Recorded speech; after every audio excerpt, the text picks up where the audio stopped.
Welcome to Ram Dass's annual Thanksgiving Satsang, and this is the first time I've been here to it, so I'm pleased. And today's a special day because Krishna Das is here and came a little early so that he could take part as well. Thank you.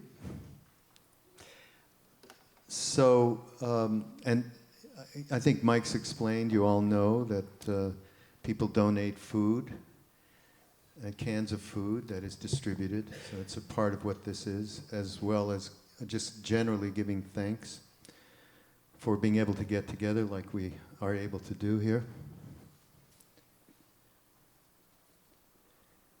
And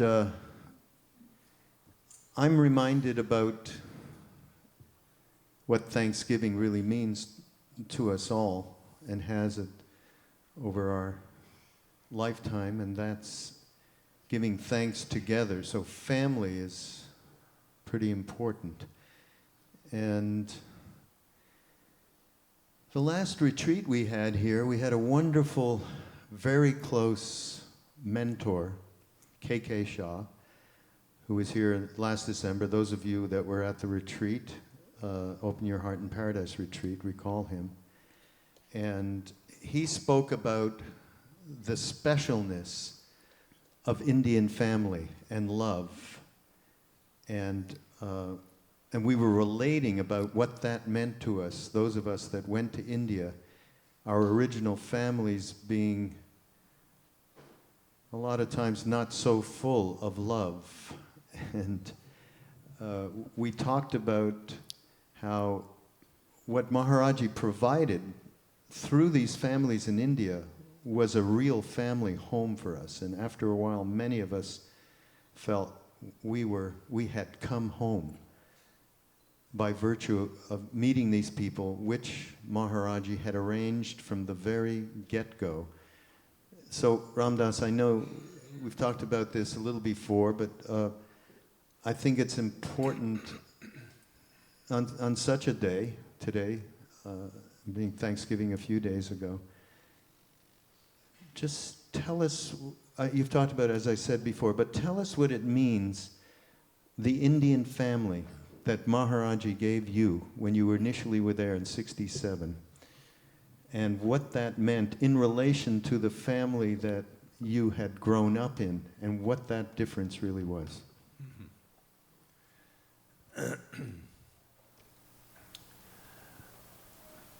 Well, the Indian family I was introduced to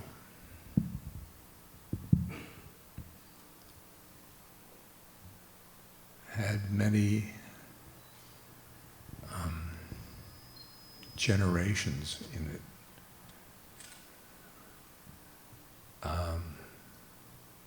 So that everybody knew how to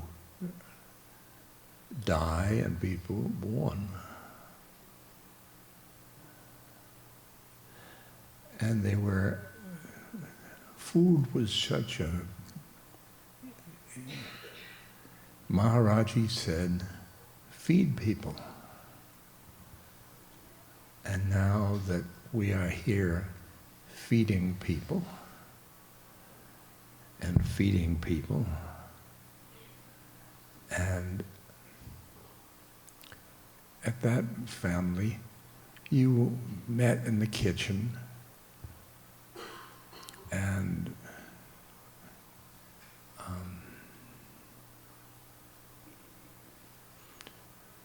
every time your plate is full and you explode, they're just piling stuff on your plate.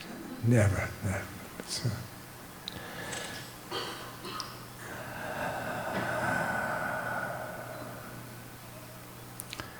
and a very warm feeling among all the brothers and sisters and aunts and uncles. It was so warm. And Maharaji, after he darshan with more than another, he sent me to a home where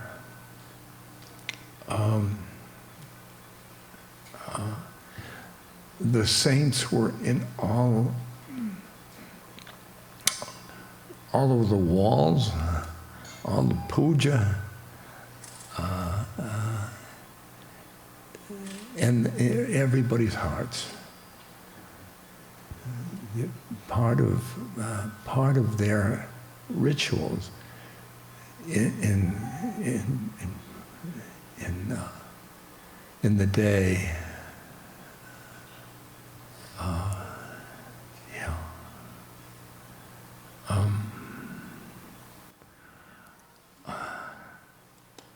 I've had an awakening about family. I had a family which was, they were individuals. They were not a family. And when I came back from India, my father called me Rum Dum, and my brother called me Rammed Ass.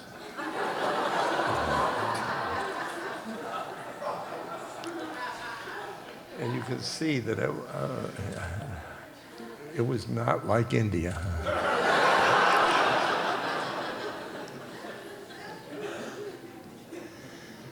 And so I went around lecturing, and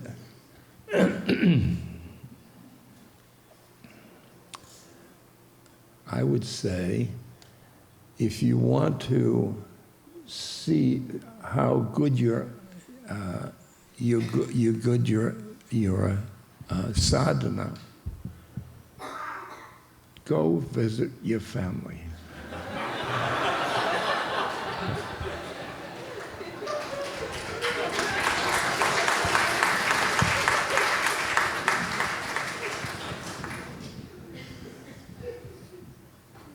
So I've gotten a change of heart because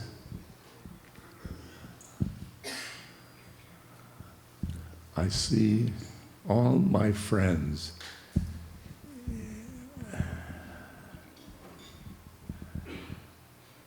family, and family. Some of them are taking care of their mothers and fathers.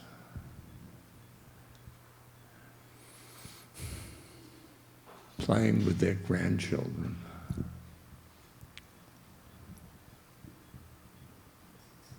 Or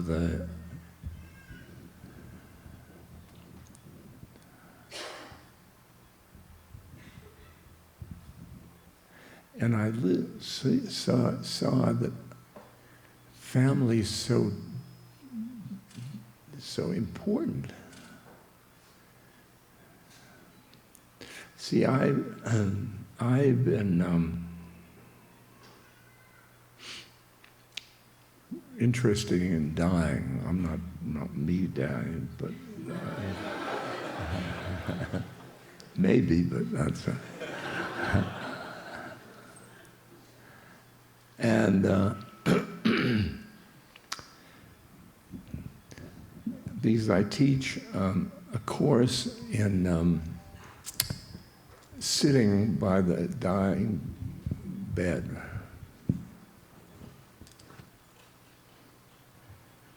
And I make it clear that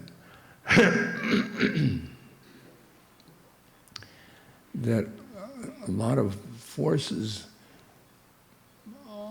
on the dying person, the doctors, come on, you bad, and the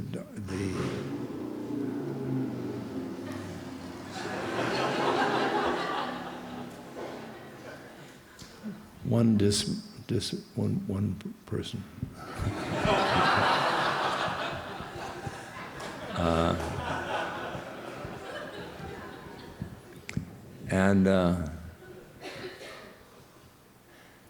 But I'd say, get the family out of the way, because they give a pull and pull and pull. So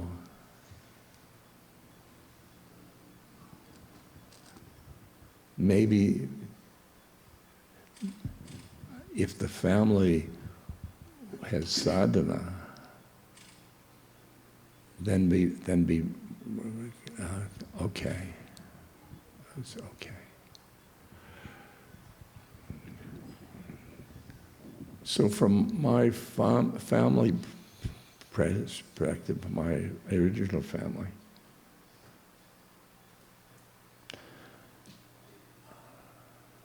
I've got quite a negative take. But when I was 40, no,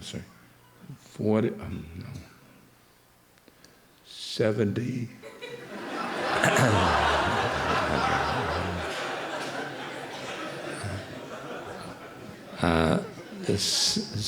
72, I was introduced to my son.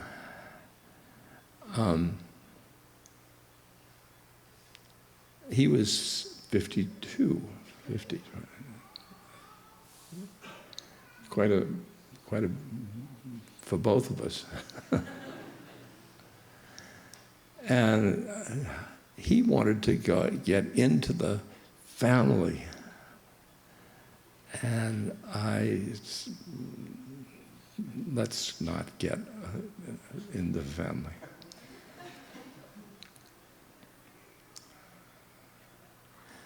But I've gotten to know him, and I got him.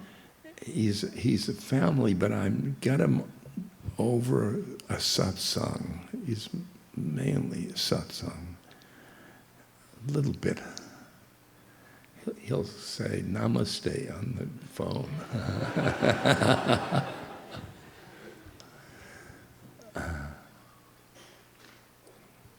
He's a North Carolina businessman, and I'm close to his wife, and my grandchild is 18. So that changed my life, of course. I was a sadhu. I was a sadhu only to God. And now I've got family. Oi. I haven't grasped it.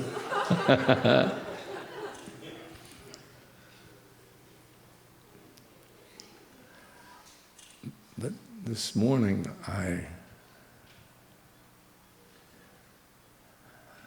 watched KD with his grandson. Grandson is about three. And it's just so beautiful. I can see that I've known Krishna Das for years. Since I was 3. And we've many adventures, but he was holding that child, and Krishna Das, just his heart was open. So I had, yeah. I thought I'd never get attached to anybody anymore. It's horrible. I don't want to travel. I don't want to go anywhere. You know, I just want to. I say goodbye to him. I say goodbye.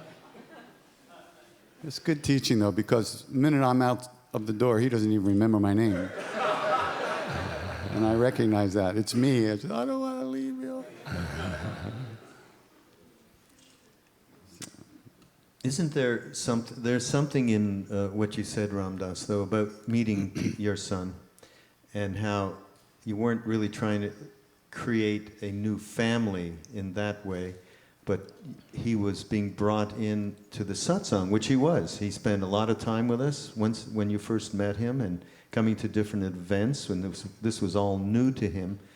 And I think this is the same thing for many people whose families are not together and not close, that they are brought into a satsang like this, for instance, and they feel that family that is being shared by everybody. And that was being shared this morning in this situation. There was a bunch of different people there that were not related. And, you know, Krishnadas with his daughter and his grandson, and, you know, just sitting around in a way that everybody was glued together. And although there was obviously immediate family, there was satsang. And that the satsang is providing real family for us. And again, that's what you experienced when you first went to India, and how you were brought into KK's house and got the idea of that unconditional love in an Indian family household. And Krishnadas, you've talked about being with a mentor and an Indian father named K.C. Tiwari and his family. In fact, some of us were you know, quite close with him and experienced that family. But I think you express it well if you tell that story around the wedding and so on. Which story? Going to the wedding, Asharad's son, and That's being one in story. Oh, Kenshin. yeah, that's one story. But, you know, the thing was, I started hanging out with this family, and after a little while, it occurred to me that this was a functional family.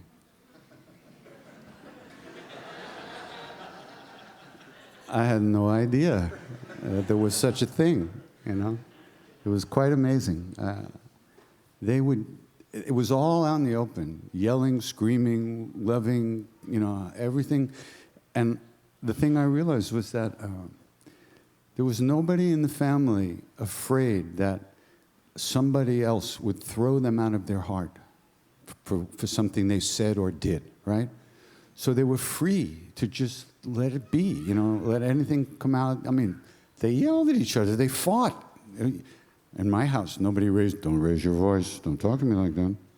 You know, nobody raised their voice in my house. We're too scared.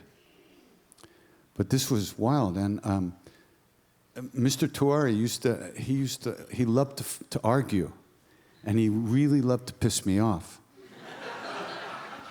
And he would say things to me, and then he would look, then he would go, "You will fire upon me now?" Just as I was like, you know, and we would be nose to nose, eye to eye, yelling at each other, this close, about spiritual things. And I was just in heaven, because to think that you can yell at somebody and be looking right in their eyes and feel this incredible love, it was so new for me.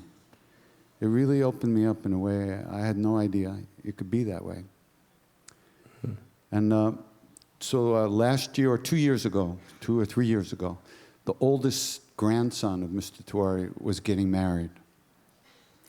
So all the grandchildren and cousins from both sides of the family, they all came to Kenchi, to the temple, to get the blessings from the temple and to meet Siddhima, who is with Maharaj's devotee. She was with him for 40 years. And so I kind of snuck in the back with them, and I'm hanging out. And I'm looking at these young people, right? They were probably between 12 and 20 or something like that. And there were maybe 15 or 20 of these cousins, right? And there was so much love between these kids. I couldn't believe it, right? You know, so I just couldn't believe it. I started to cry. I couldn't imagine families with so much love like that. I mean, My father didn't talk to his brother. My cousin doesn't talk to me. The other uncles don't talk to the other. I mean, it's insane. Nobody talks to anybody. They hate each other. So this was completely new. And later on, I was with Siddhima, and I said, Ma, what is it? How come there's so much love in these families? What is it with Americans? Why can't we, why can't we love? Why can't we let ourselves be loved, right? And first thing she said was, what were your parents thinking when you were conceived? What were they thinking about, right? And what were they eating when you were conceived? What kind of food were they eating? And then she said, and affection was used to control you as a child. You learned very early that if you smiled and goo-gooed, you could get the attention that you need. And when you weren't happy and smiley and giving them what they wanted, you didn't get what you needed. So you were taught how to do business at a very early age. And so love was kind of gone right away. It was pretty interesting. So, unconditional love. yeah. That's what Maharaji turned me on with. His unconditional love. Yeah.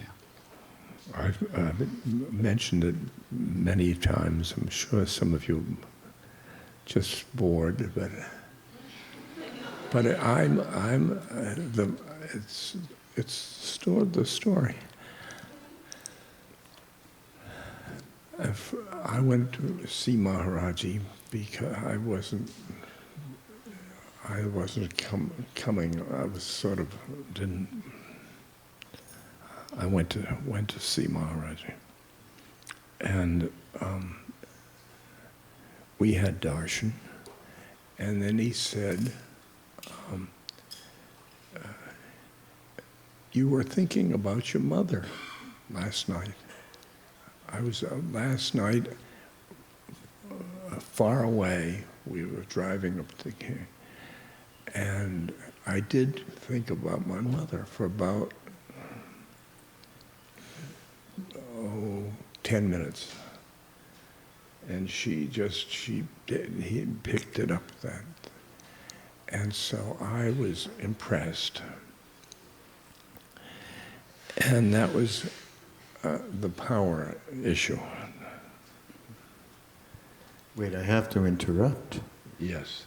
He said, your mother died of, and in English he went spleen. Yes. That was the moment where you shattered. Mind happened. Yeah. My mother had died in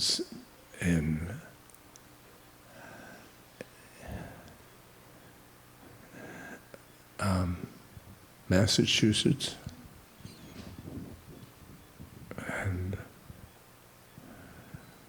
died of a spleen, and it gave her a huge belly.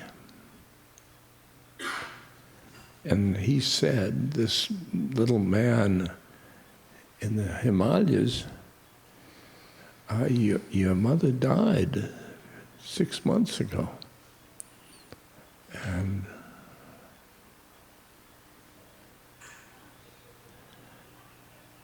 And it was spleen, but everything else was in Hindi, and spleen was English. And the organ that killed my mother was going to awaken me. And I went, and I was sitting, he was above me, he was in a tucket, bed-like thing. And I started to look down. He talked to many people. And I think, my God, if he knew that, Holy mackerel. Oh, I was just running them through, you know. Oh, yeah, sure. Nah. I was getting embarrassed. And I looked up, and he was here. And I was so embarrassed. And he looked at me with unconditional love. Unconditional love. And that had never happened to me. I can say that. Because as Krishna does, the business of growing up, the business. And I've already, I was a cute kid, you know. Boy, I can cuteness.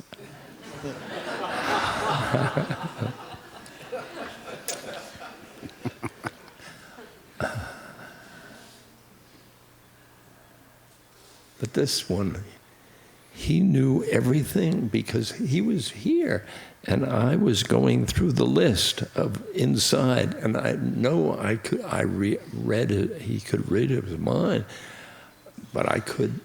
Oh God, I put it up. And he said, and it didn't. His eyes looked at me in a way that unconditionally loved me. And that I had a ticket in my pocket, in my Jola, which was to go from Delhi to New York, and I was for the next day. And I didn't leave India for 6 months. 6 months. That I kept saying, I'm home, I'm home, I'm home, I'm home. Home in my heart. Home in my heart. It was love that did it for me. Yeah. I forgot what I was. That's it, exactly. In terms of the sharing, then you brought that back, and he told you not to say a word about him in America, and that's all you did.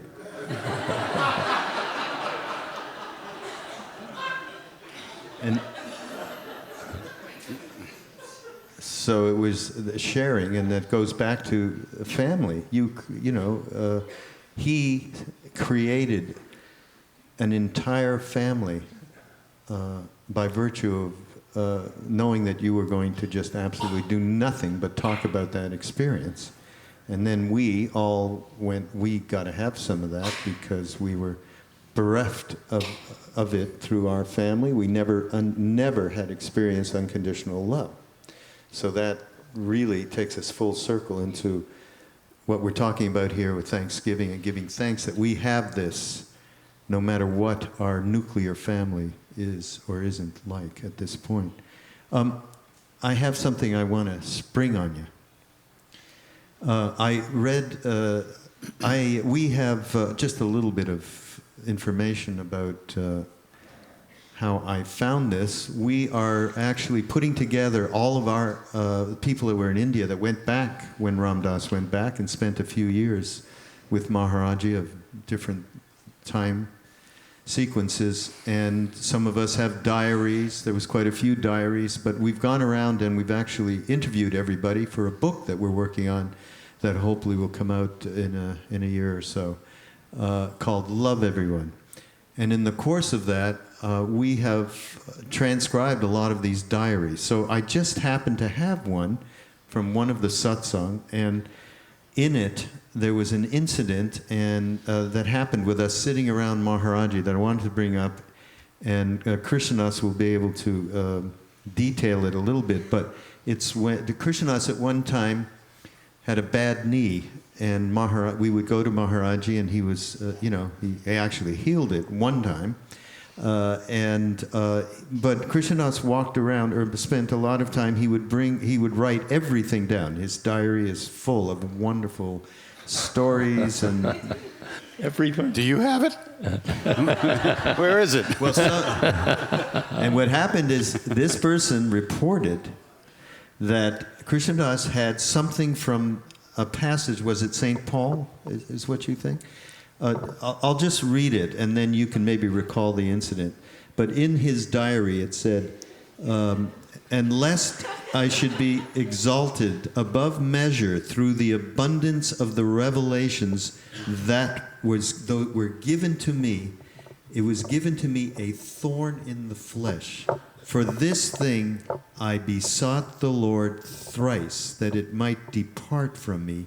And he said unto me, My grace is sufficient for thee, for the strength is made perfect in the weakness."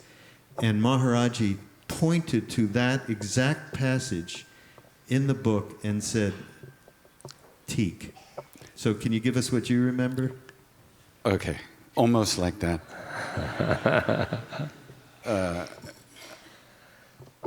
The first thing that happened with the knee was that I stepped in a hole in the street in Vrindavan, and I woke up the next day and my knee was like 3 times as big as it usually is.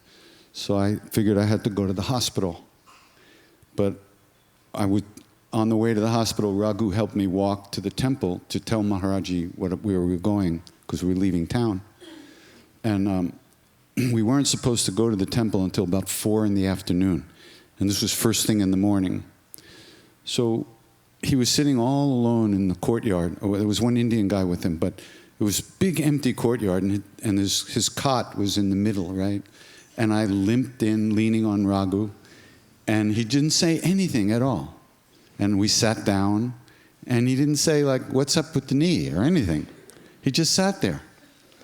And we just sat there, and I figured, okay, if he's going to let us sit here, they could cut my leg off at the knee if they want.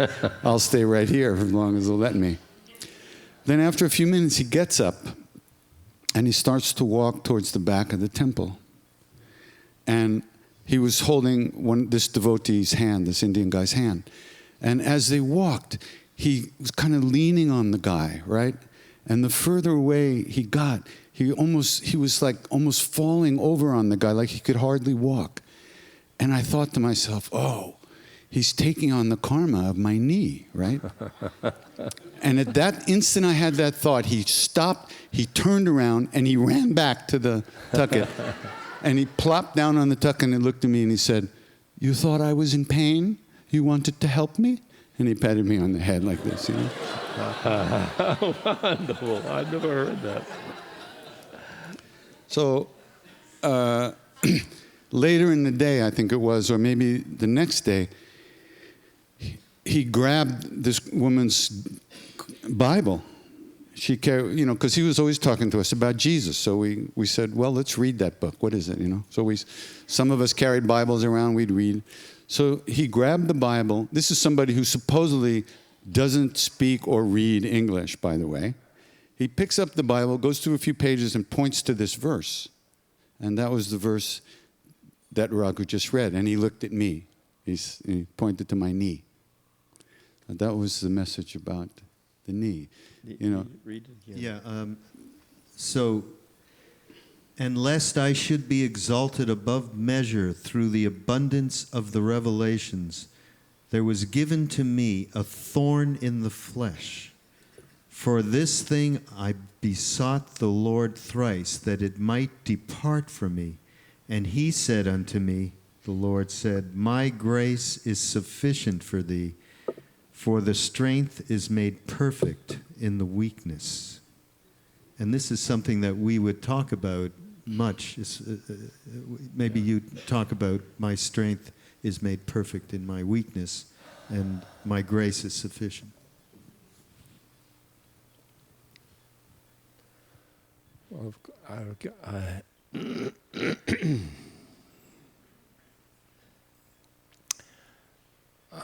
I have a stroke. As you can see, I have people have to push me around. And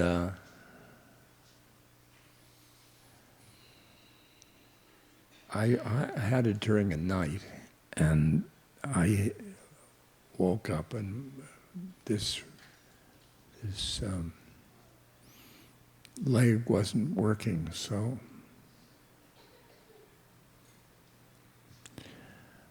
a friend of mine from Santa Fe called me long distance, and I picked up the phone. I could just barely get the phone, and he said, he talked. He said, "You sound terribly ill." I couldn't get any words out of my mouth. He said, "Well, bang the phone twice if you want to help." He could give somebody a call near me. So I went through the doctors and all, and I got to the hospital, and after having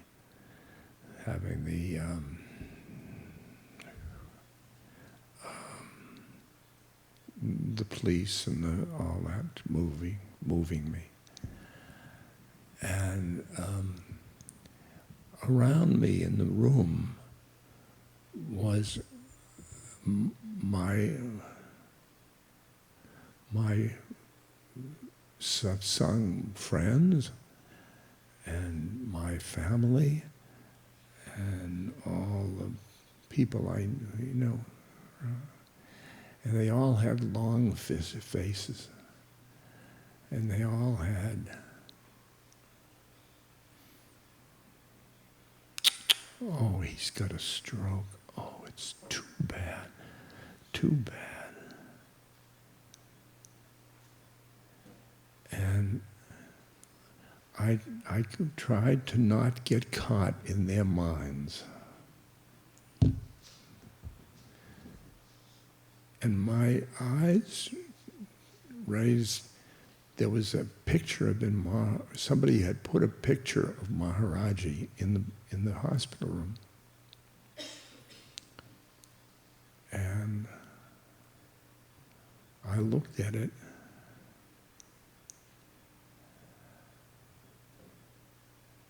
and all he said was, he talks to me. He said, "It's grace. It's grace." And then I've treated it at that moment on as grace. The beginning was my not talking, so we'd meditate. That's grace.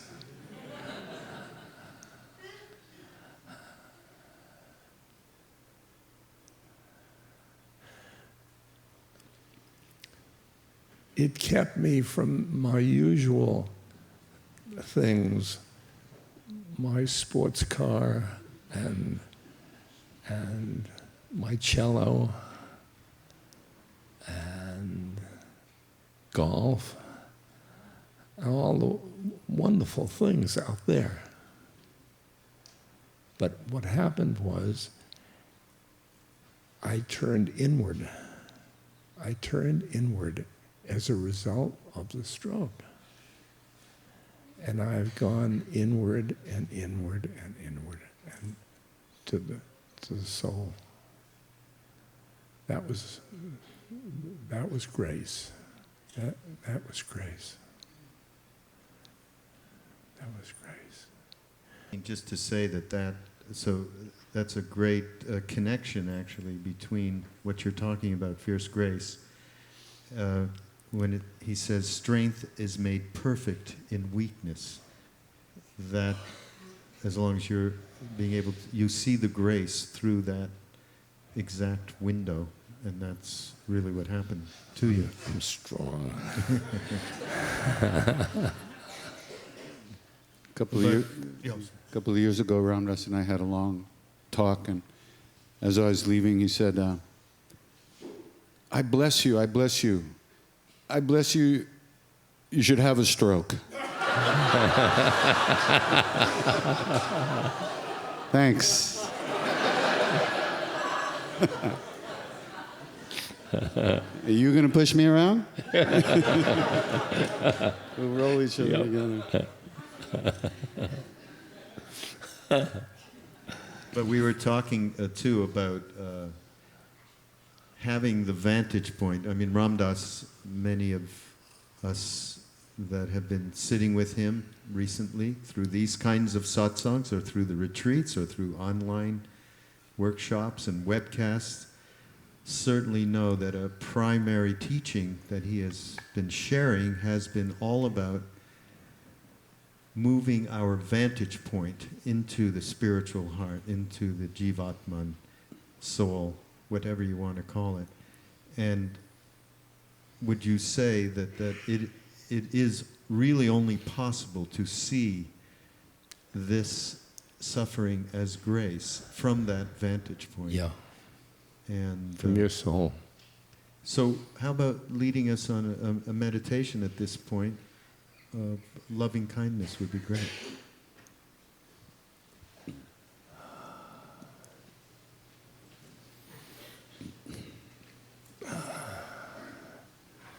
If you can sit straight.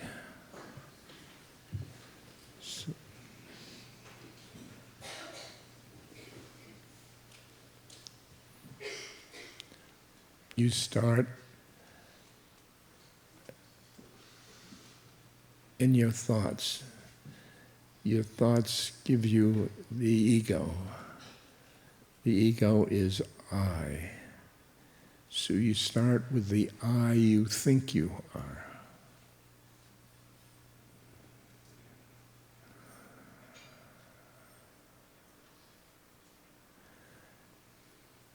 And we're going to go from to you think you are to you really are, down in the heart.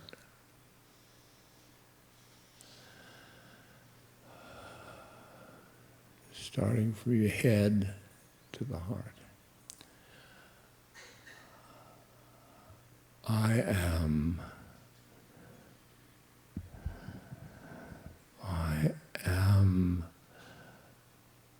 loving awareness. I am loving awareness. I am loving awareness. I am loving awareness. I am loving awareness. I am loving awareness. I am loving awareness. I am loving awareness. I am loving awareness. I am loving awareness. I am loving awareness. I am loving awareness.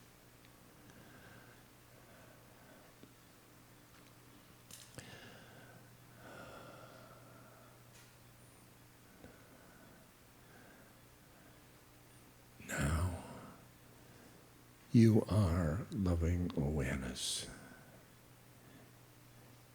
in your heart.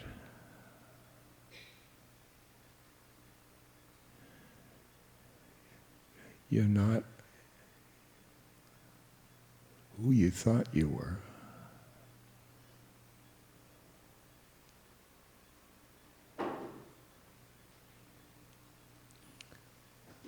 If somebody comes up to you and said, "Who are you?" you better give them your name, not loving awareness. And then keep the loving awareness inside. Loving awareness. Loving awareness. Loving awareness. Loving awareness. Loving awareness. Loving awareness. Loving awareness. Loving awareness.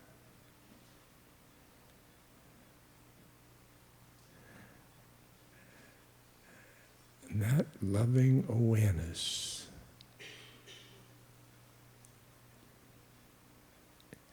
is a doorway to the next plane of consciousness. The soul is on the next plane of consciousness. So,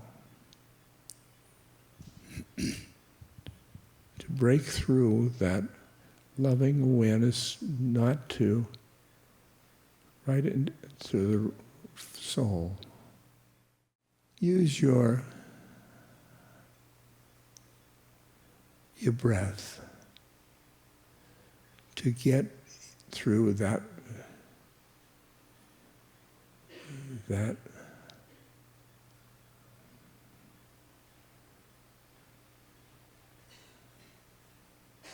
from one plane to another plane.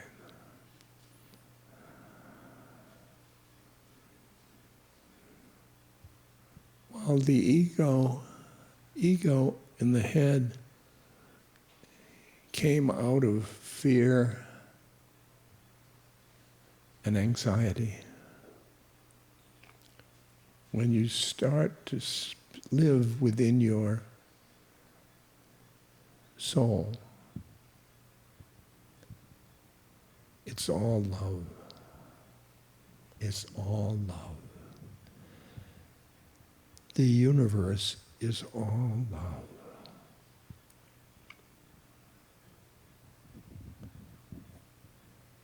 A tree is love. The cells in your body, gravity is love.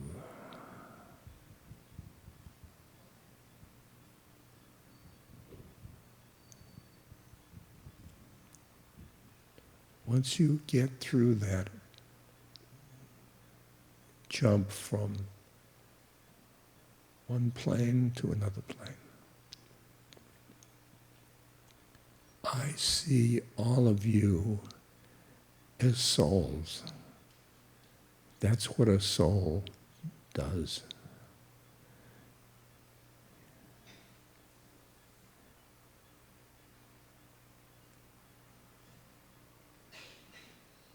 We are all souls. We are all spiritual beings who have taken birth in this incarnation.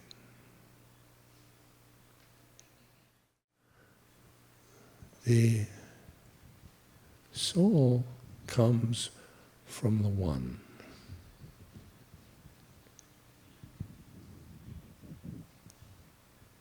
So that it's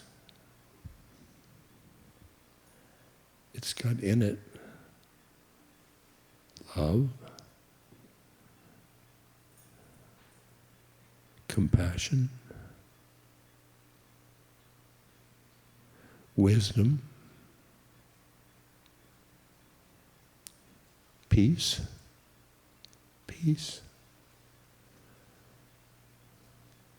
joy.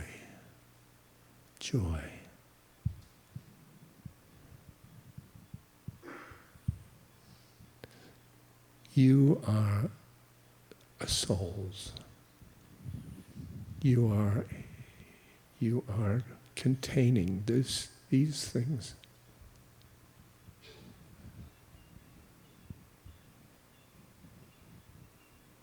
Joy, wisdom, peace,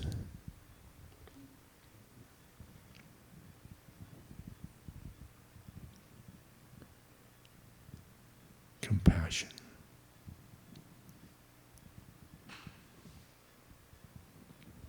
And love.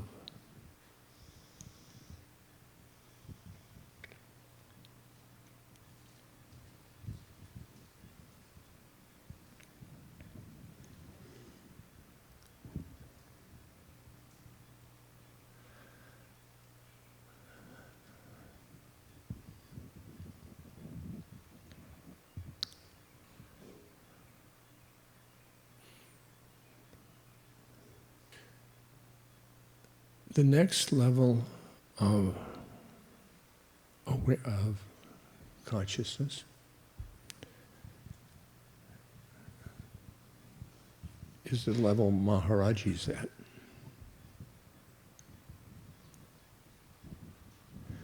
It's the level of oneness.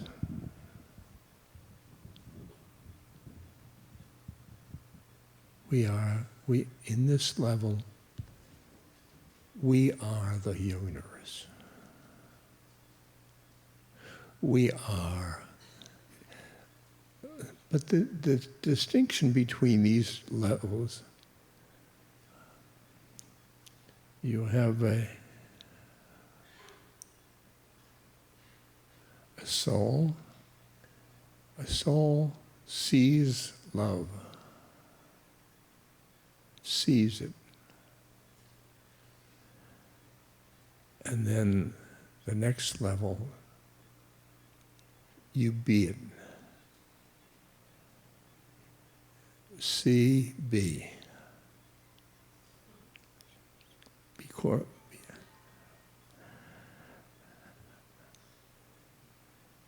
See, be.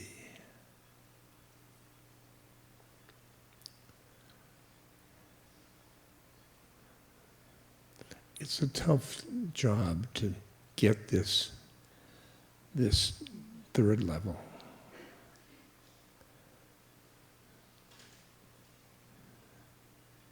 Then you're God. Then you're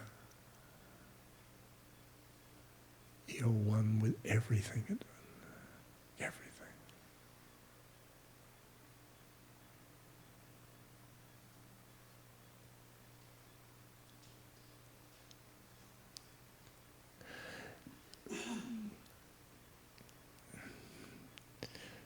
If there's an ant crawling up my arm, an ant, and it turns and it's got a consciousness and is made of love.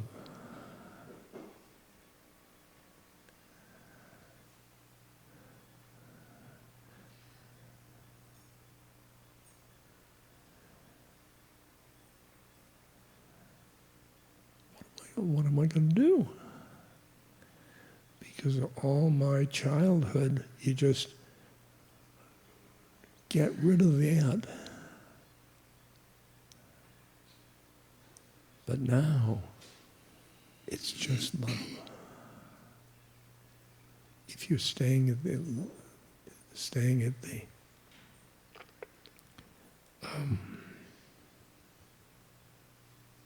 soul level.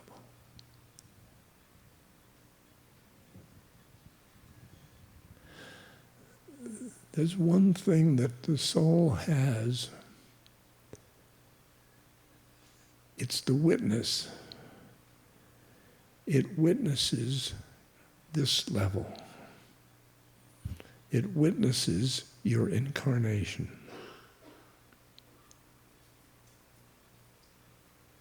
It witnesses your thoughts. Your thoughts. See, most people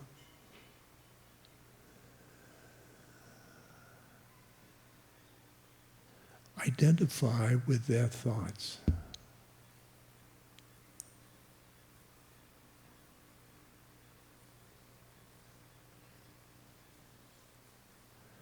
And I'm saying you identify with your witness. Your witness understands the context of your actions. Going in through your heart, from a spiritual heart, in the middle of the chest, going in through loving awareness.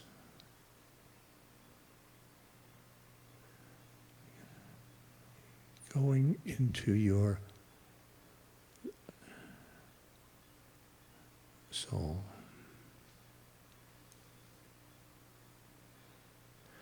Your soul goes through many incarnations. Your soul is wise.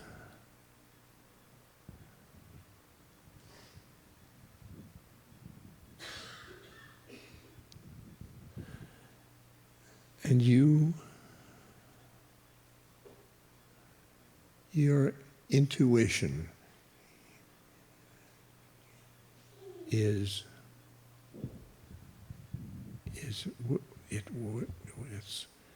that plumbs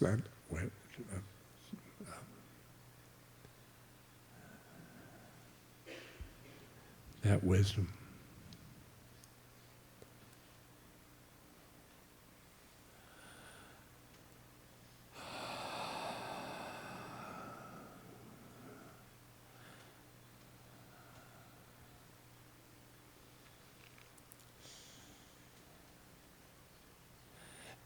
The only thing is with the soul is individual, or it's cut off from everybody. The soul has to go through to many, many incarnations. But this one is interesting. This one is so flat out showing individuality.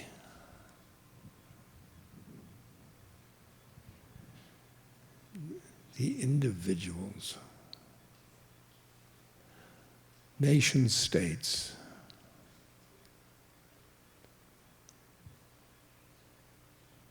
religions,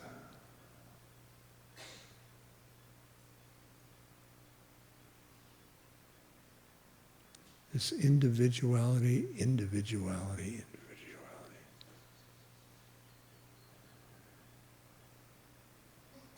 This is the suffering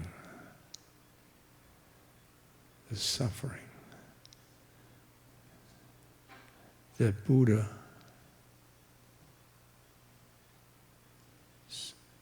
pointed out in his first teachings.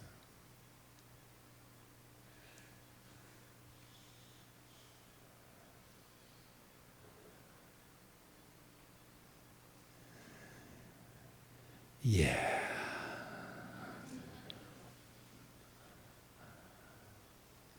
Namaste.